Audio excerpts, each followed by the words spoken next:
Coach, congratulations with the first win at the championship. What are your thoughts about the first game against China? Well, obviously happy with the result. It's good to start with a win. It wasn't easy. We had to battle pretty hard here throughout the game, but certainly happy that the team was able to find a way to succeed and get a good result to start. Tomorrow we will play against Spain. What we can expect from this team and what's our plan?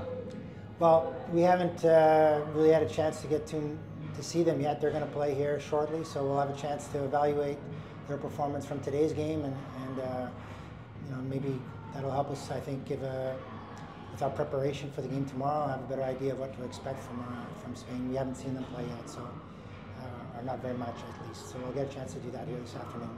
Okay, thank you. Nerijau, su pergale, kaip atsvertini rungtynės ir kaip sekėsi pildyti trenerių nurodymus šiandien? Turbūt galėtume skirstyti kėliniais. Rungtynės pirmą kėlinį, aš manau, pradėjome labai agresyviai, labai gerai. Turėjom daug metimų į vartus ir daugumą vieną išnaudojom, bet antrą kėlinį truputį pametėm discipliną.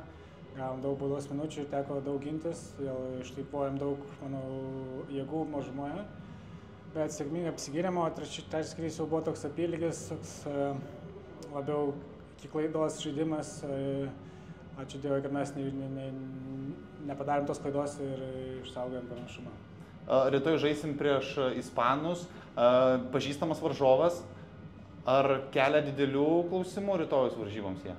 Visų pirma, reikia gerai pasiruošti, aišku, manau, visos komandos yra daug maž apylygios ir su nieko nebus lengva, todėl turime laukti gerų varžybų iš jų pusės taip pat ir tiesiog padaryti darbą kaip šiandien. Tai ačiū, sėkmės.